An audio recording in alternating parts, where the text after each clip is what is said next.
Melee is WWE. I hate to tell you guys. It's all planned. Hungrybox was mad at his contract. He said we weren't letting him win enough. We gotta give him a few to keep him on payroll. You think PP, this whole thing, it's all scripted. You guys don't know, dude. Both SDs, it was all scripted, dude. It was all scripted. Everything's scripted in Melee. Sometimes real life just seems too crazy. There are moments in sports and esports that just seem too perfect to have lined up in such a way that the story is like a grand finale of a multi-season show. Something you would see in a scripted event like WWE. Except the fact that you know this is happening for real just makes it all the more insane. This video, I want to do a little bit of reminiscing and talk about the well and not so well known times where things have lined up in a way that was too good to be true. When the cracks broke and we all saw the man behind the curtain writing the script. Let's start with a classic, shall we? To get the concept drilled into that thick skull of yours, okay? So take the spoon out of your mouth for a second and watch this. Oh shit! Oh! Mango! I completely got Mango back into it.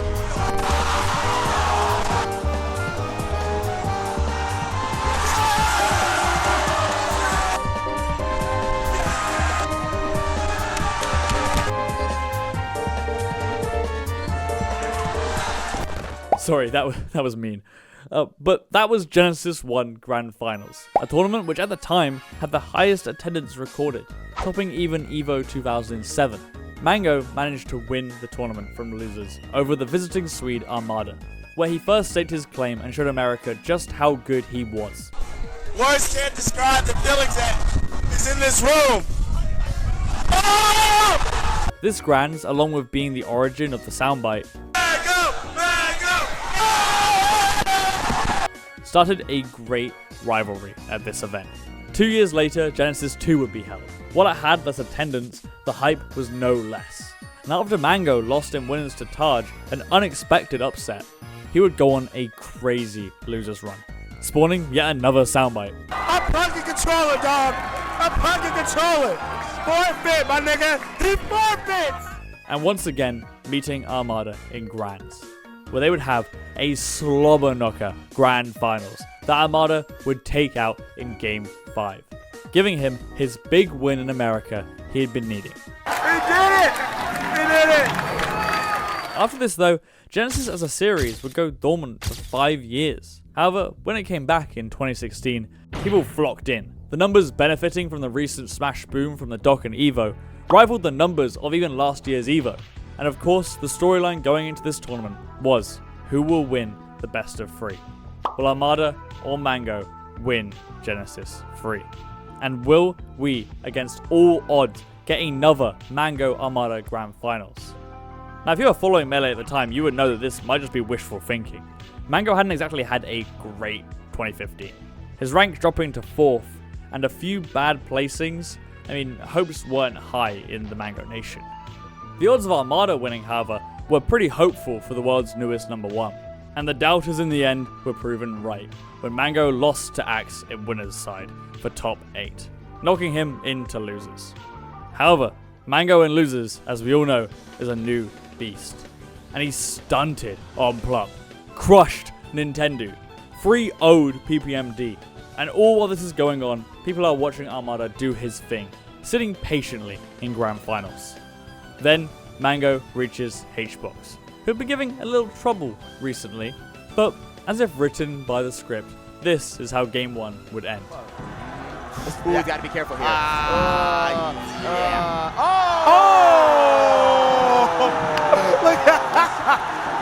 We take those. And there was even some more uncharacteristic SDs in the set. The script kept being written. The crowd screaming every time Mango takes a game. What the fist pump? It's like a hair. You could just feel it in the air that this was meant to happen. And then... That's it. That's it. He does it. And there you go. The crowd goes wild. We got what everyone was waiting for. Mango versus Armada for the Genesis title. And the two of them really didn't disappoint.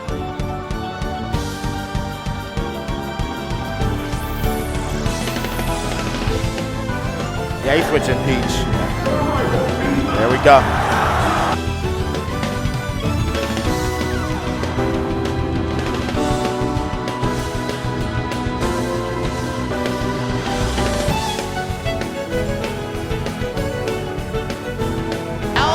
Is the dream dead? Yeah, dream's dead. While we wouldn't get a Game 5, the Grand Finals was still crazy and absolutely magical that it even happened in the first place. I think it was after this event that the concept of the script even began to arise in the first place. But sometimes this script can be so cruel to a person and bless another one that it's kind of funny. Let's go to a tournament that I'm sure a lot of you know. But first, don't forget to subscribe to the channel. It helps a bunch. And also, I want to announce that in honor of hitting 10,000 subscribers, I'm launching a Patreon. I mean, Smash content doesn't exactly pay the big bucks, so any support you're willing to give, I would infinitely appreciate. There's all kinds of perks, so pick whatever tier works for you. I mean, even $1, I would be ever grateful for. But anyway, back to it. Wait, this isn't actually the event I want to talk about, but it is important context. You see, this Grand Finals is easily one of the best in the game's history. HBox, after being stuck as the silver medal for the longest time, was finally on a charge for #1 in the world, trying to just touch the ceiling of the game for the first time. Him being the first one in the game to get a dedicated coach in his close friend Crunch. He sat in Losers vs Armada, the undisputed best in the world. And the games they gave us were nothing short of incredible.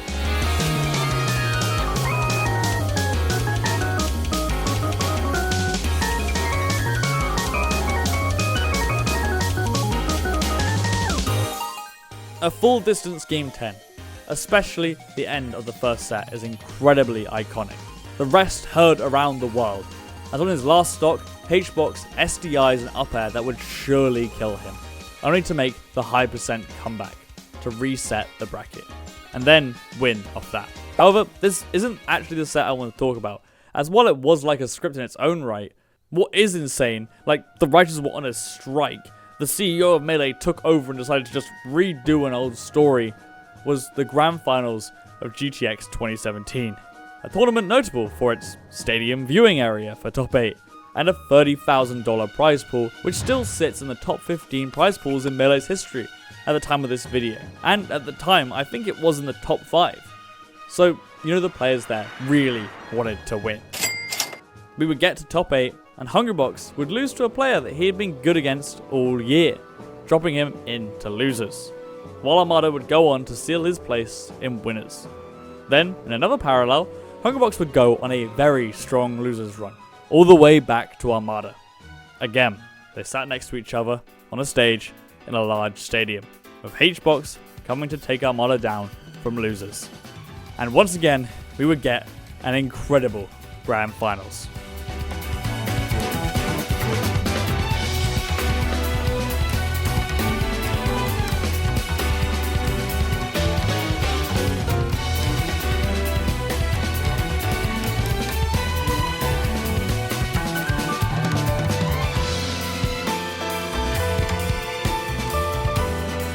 Oh my god! Wait for the tech chase. Oh! Okay, gets.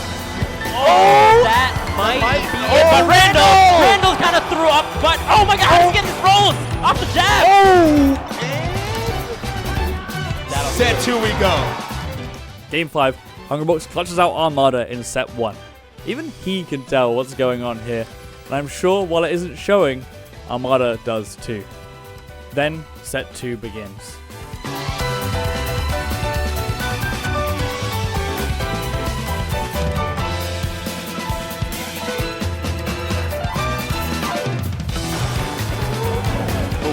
Oh! Okay.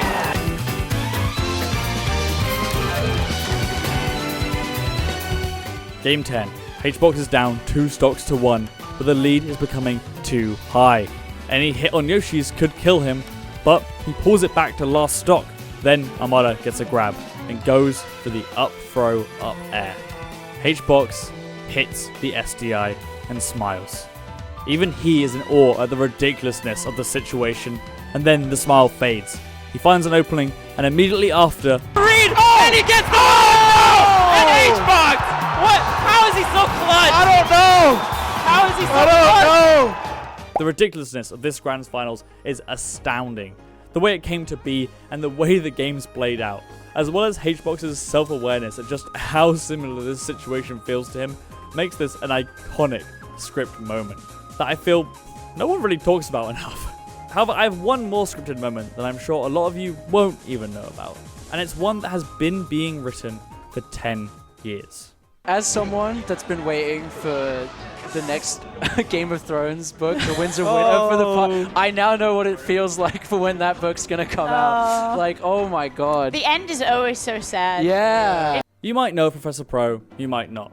Maybe if you're a true Chaler fan, you watched the first Melee documentary I ever made on this channel about him and his rival Frenzy. But if you aren't aware of who he is, Professor Pro has been playing Melee for way too long, and has been number 1 in the UK for 9 years, and peaked at top 25 in the whole world. And this year he's looking to close out for that decade at number 1 in the UK. And to do that, all he would need to do is win the UK plus Ireland's own version of a Smash Summit-like event called Peak, the last event of the ranking season.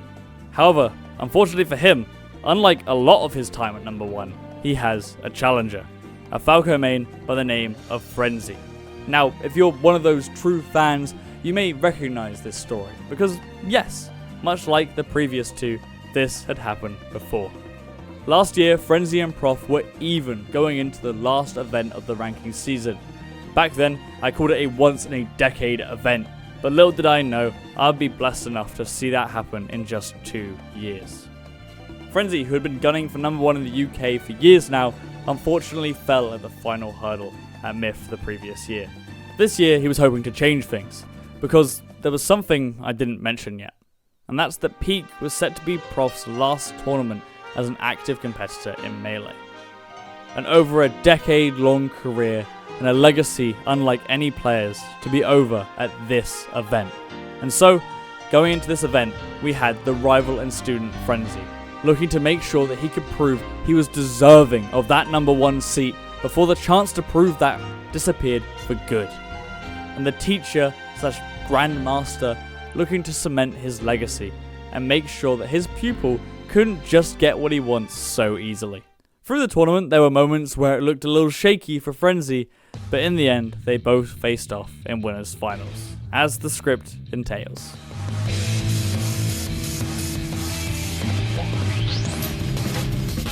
Sitting here with bated breath. There's so much history being made in front of us.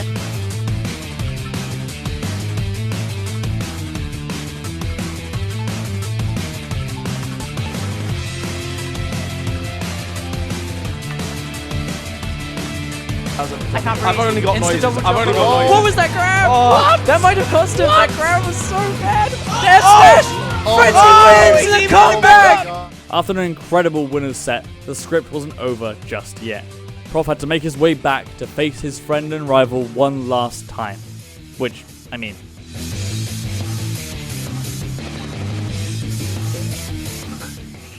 So here it was, 1 or maybe 2 last sets to decide who gets to leave their mark here. A story built up over 10 years, coming to an end in this one moment. And well, it didn't disappoint.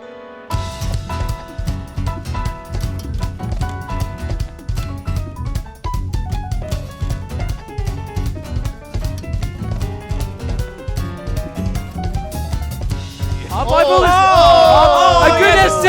A good SD! Oh my god! An eye for an eye! The An eye for an eye! narratives are coming full circle!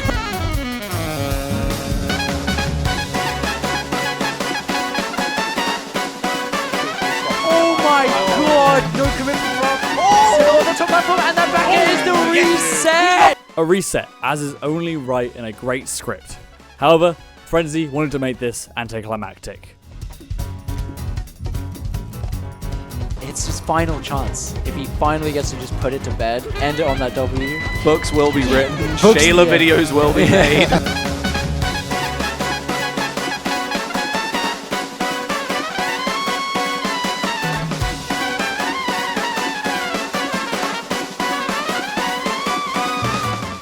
To 0 down, Prof steals himself to try to make this comeback.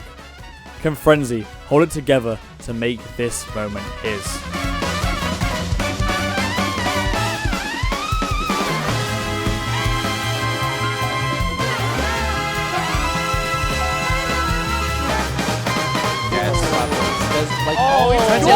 this game and the shine.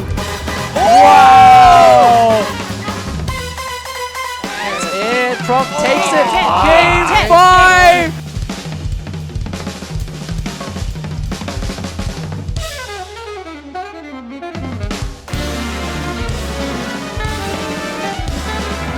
Oh, the laser reset. That's S Smash and Frenzy takes P. It's Gonzo. Oh. Very nice. Bianca, we love the hug. hug. Right into his chest. Frenzy connects Falco's boot to Fox's head and ends the grand finals of a lifetime. Prof falls just short of his 10-year marker, leaving in its place a rival and a friend. Sometimes real life is crazy enough that a script couldn't be as good, and to me, all of these moments and many more exist in Smash. But I really had to talk about this one as a send-off to a player that's so important to me and many others in the scene. I can't say with confidence that I would be standing here making this video with now 10,000 people who support me without a top player like Prof in the scene.